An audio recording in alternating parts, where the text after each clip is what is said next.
What is going on, everyone? Anthony back here again, and in today's video we are going to be talking about Resident Evil 5 Memories. And it came out 16 years ago on this day, March 13th, 2009, and I thought it would be cool to put this out on the 16-year anniversary and just reflect a little bit on this time of gaming and Resident Evil. So let's get right into it. Resident Evil 5 was a big build-up for me personally, especially after Resident Evil 4. I played that game around the clock. I was addicted to Resident Evil 4 like everybody else. It was a awesome experience to constantly play. And soon after, when we saw the trailer for Resident Evil 5, when we thought Chris was Billy. People didn't know why that was Billy or why Chris looks like that. Chris always had a rough time with its design changes, but it was Chris Redfield. We did find out, and we saw the early screenshots and stuff like that before it was a co-op game, and then it morphed into what we started to see later down the road. But we did see it pretty early on, and I was actually really surprised. I remember going on my computer and looking at the trailers, and I was like, "What? They're already doing Resident Evil 5?" It seemed like such a faster turnaround time, but really back then, if you think about it, it wasn't too far off. I mean, they showed it in 2005, and it just kind of snowballed from there. They took the years they wanted to take to make it, but it was going to be on the next gen of consoles. So we were like, oh man, this is going to be amazing, right? And we had no idea it was going to be co-op at the time. Sheva wasn't even in the game yet, so as far as we knew, it was going to be a solo Resident Evil 5 game. And I just remember seeing all the trailers, getting excited, and not knowing exactly what it was. I remember the original 5 logo before it changed, little things like that. And this was something that, a lot of fans were just like, what is going to be the story? What's going on with Chris? You know what I mean? What's happening here? Where does it take place? And we soon found out that it took place in Kajuju in Africa, and it was going to be a co-op game that is going to lean a little bit more into the action that kind of was, set up with Resident Evil 4, because that was definitely more action-based with a little bit of horror elements. Little did we know Resident Evil 5 would lean heavily in the action side of things, with a little bit of horror sprinkled in there, but a lot more action this time around. And that's for better or for worse, depending on which kind of fan you are of Resident Evil, and it might be a complete, turn away if it doesn't really, suit what you're used to in Resident Evil. But Resident Evil 5 was a big deal for me, just the build-up from, that trailer onward. I was following this game, going online, checking the websites, checking Capcom websites, reading Game Informers, just trying to keep up with Resident Evil 5 any way that I could. One of the things I remember from the promotion for Resident Evil 5 as it got closer to release was the viral campaigns. Yes, the viral campaigns for Resident Evil 5 were actually a pretty big deal for me, because they were a 5-part live-action series that had live actors, and it was directed by Marcus Nispel, and it was just a little story that you would see of the aftermath of Resident Evil 5. We didn't know the aftermath of Resident Evil 5, but it shows these characters after the events of RE5, especially Chris, dealing with some kind of PTSD after the fact, knowing that a lot of the stuff and the decisions that you make come back to haunt you. They were kind of a darker spin on the series, and I actually quite like them because, they are obviously harmless in the grand scheme of things, and I thought they were a really cool live action introduction for Resident Evil 5, just to kind of see what you would be getting yourself into for the actual game, because it would show live action clips and then it would cut to scenes of the games and stuff like that that you haven't seen before. Sheva makes an appearance, even Claire makes an appearance in these trailers. So really cool thing, and I always remember just waiting for the next episode of the viral campaign. What's it going to look like? Are we going to see Jill in one of these trailers? We didn't know what was going to happen at this point in time, so it was a really cool build up to a beautiful thing. Just asking how my big brother's doing, you jerk. Don't worry about me. I don't need any saving. But I do need to be saved.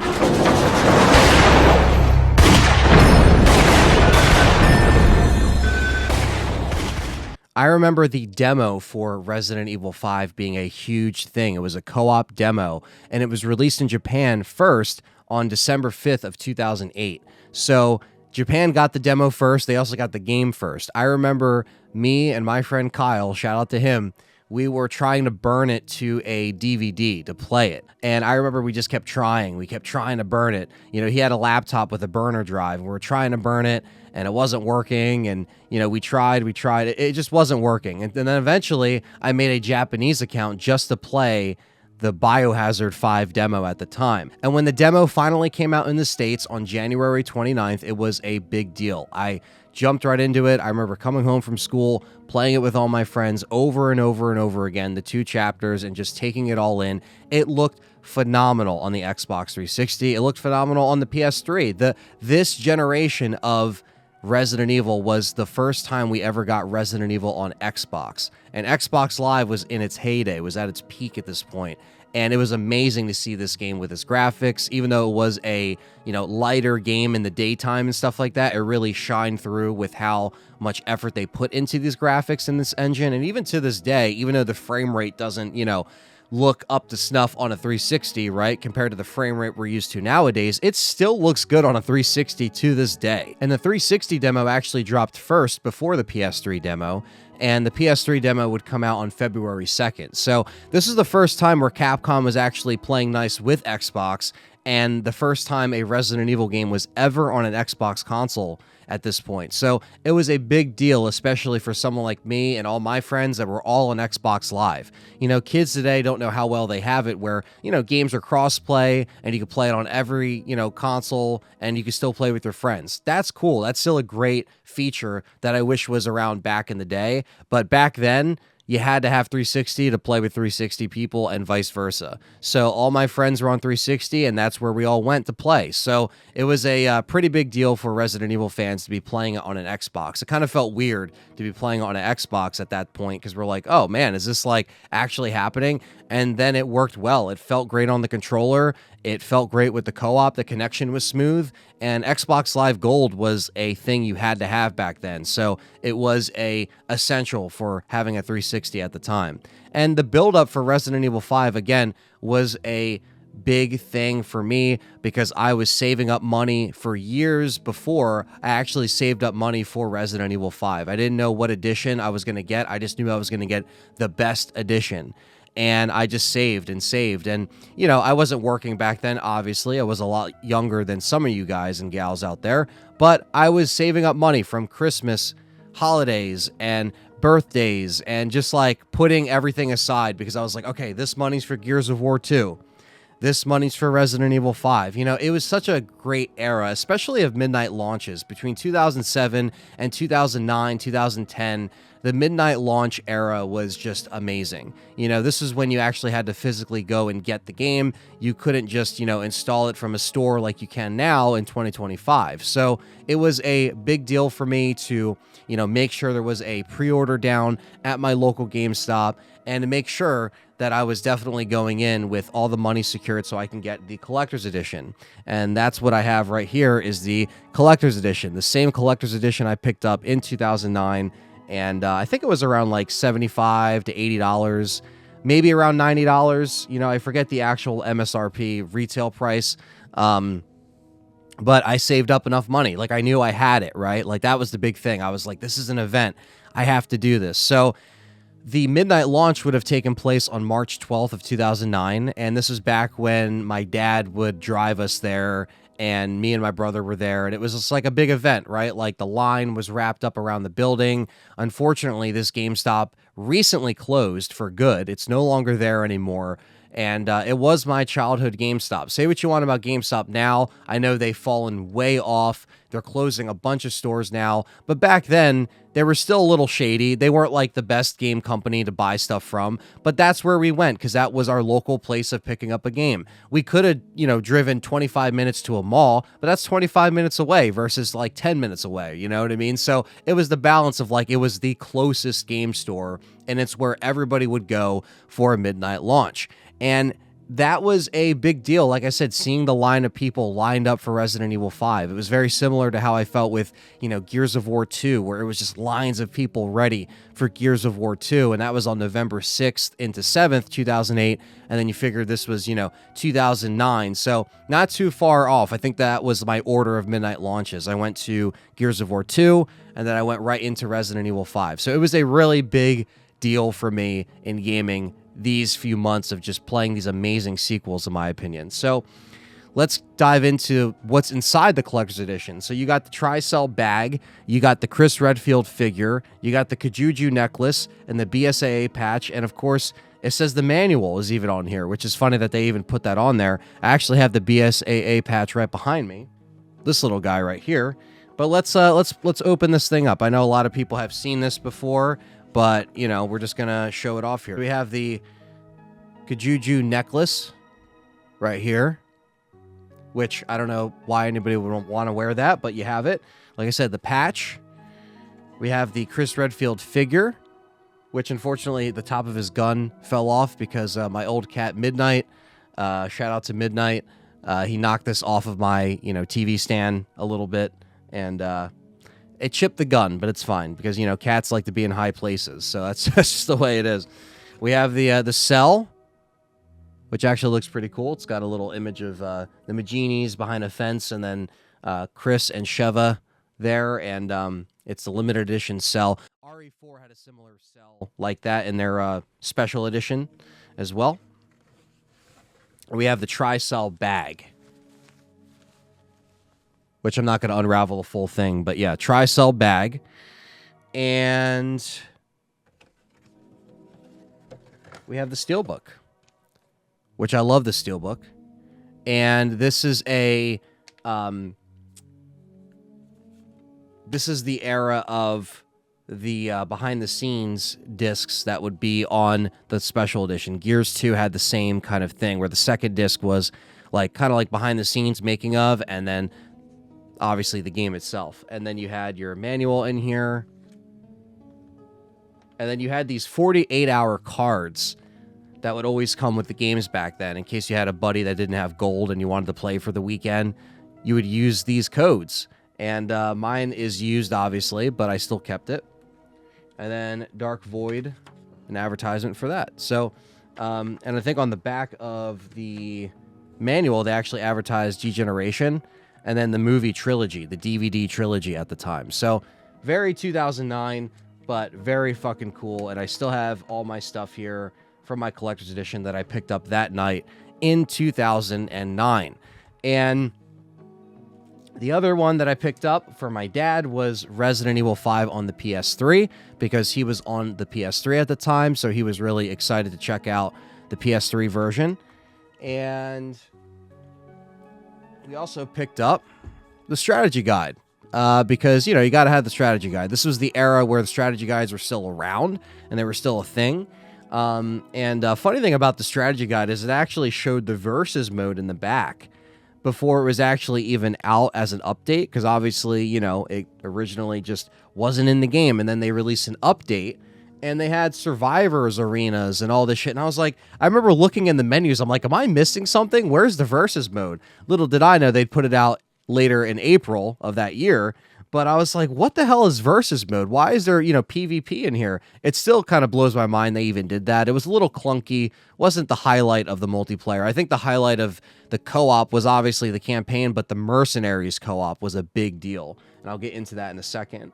And then this I got a few years ago, actually. I didn't get this back in the day, but this is the hardcover Resident Evil 5. I got this from Carlos Cruz. Shout out to him.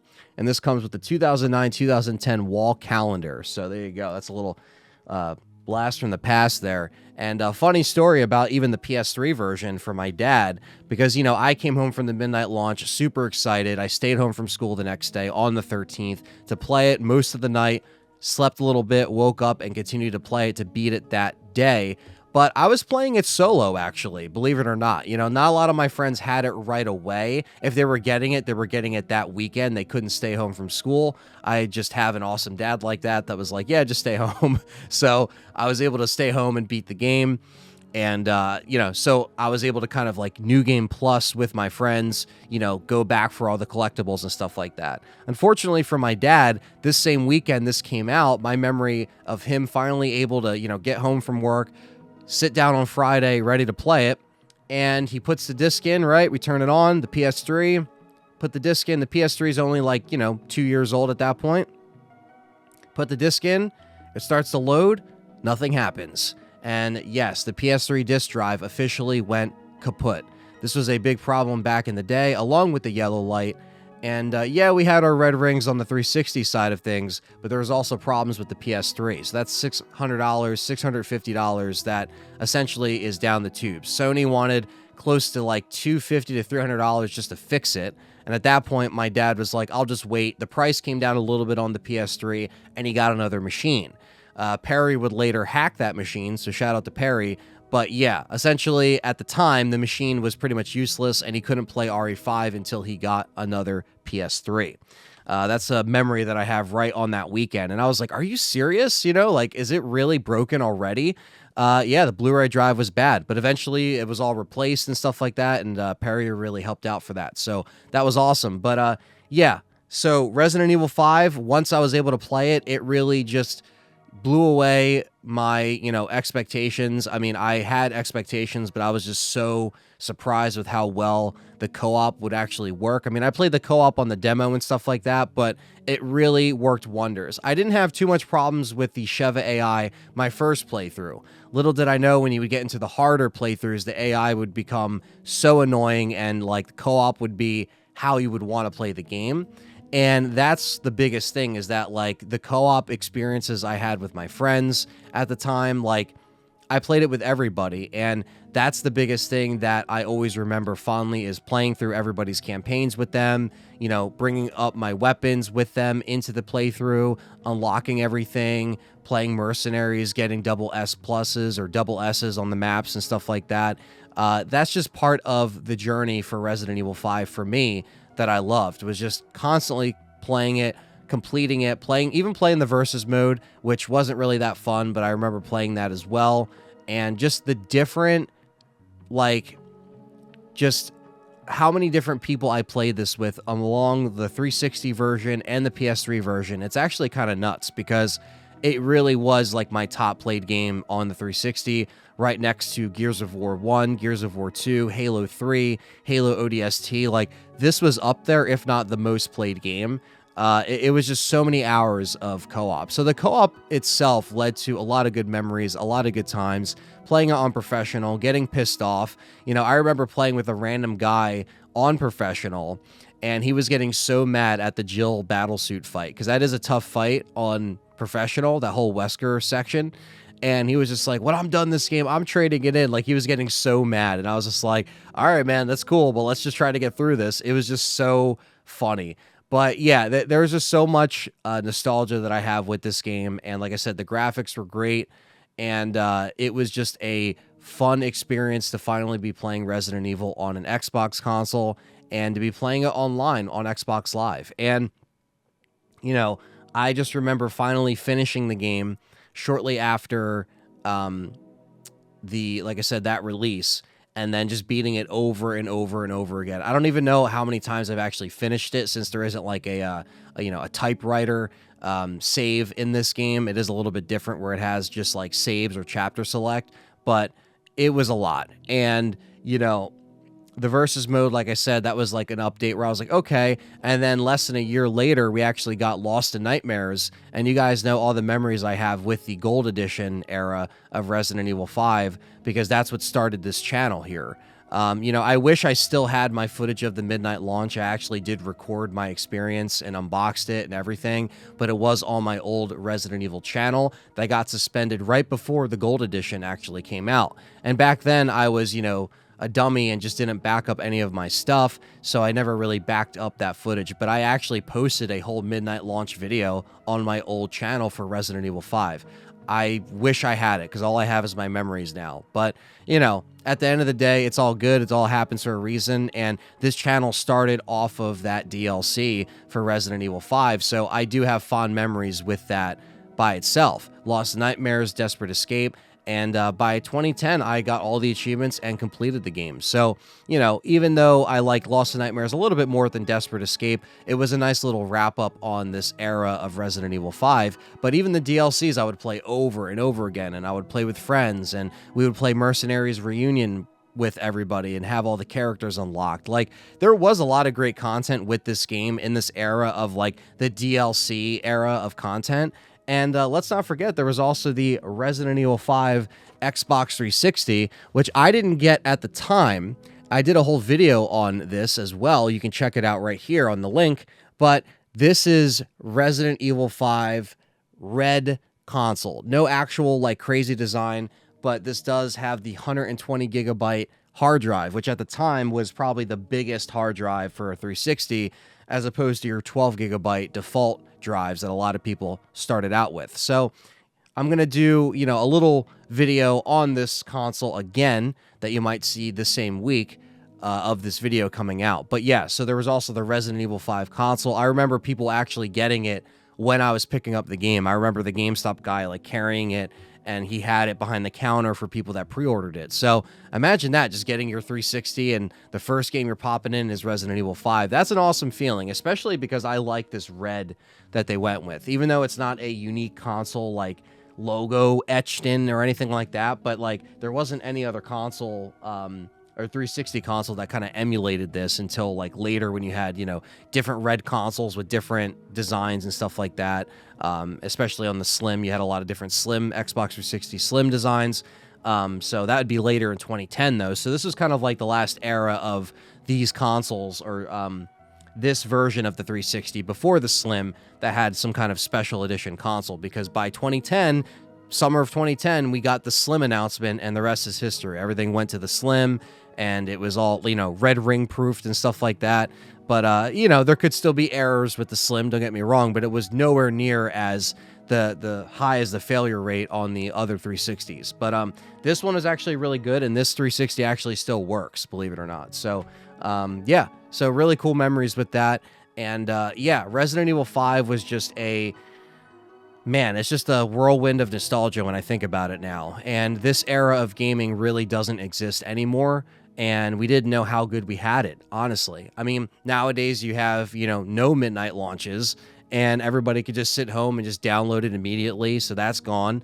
And complete games, when it came out, like actually finished games. Like, during this era, there would be patches they would upload, and you would download it from, as soon as you put in the game, it would say an update's required. Sure, they would update it. But even with updates, they didn't really rely on those updates for a good game. It would actually be, for the most part, finished. And again, that's something that is completely lost with the gaming nowadays. So this really does capture an era that I look back on really fondly. And let me know in the comments some of your Resident Evil 5 memories with just, playing it on your own, playing it with friends, co-op. In this era, did you go to the midnight launch? Did you enjoy it as much as I did? Let me know in the comments. I thought this was a cool video to do for the 16th anniversary of Resident Evil 5. I should have did this for the 15-year anniversary of RE5, but, go on. Here we are now doing it for the 16-year mark. So that's it for this video, guys. Don't forget to smash that like button, subscribe, and let's keep the memories going, and stay tuned for more Let's Talk Resident Evil content. Take care.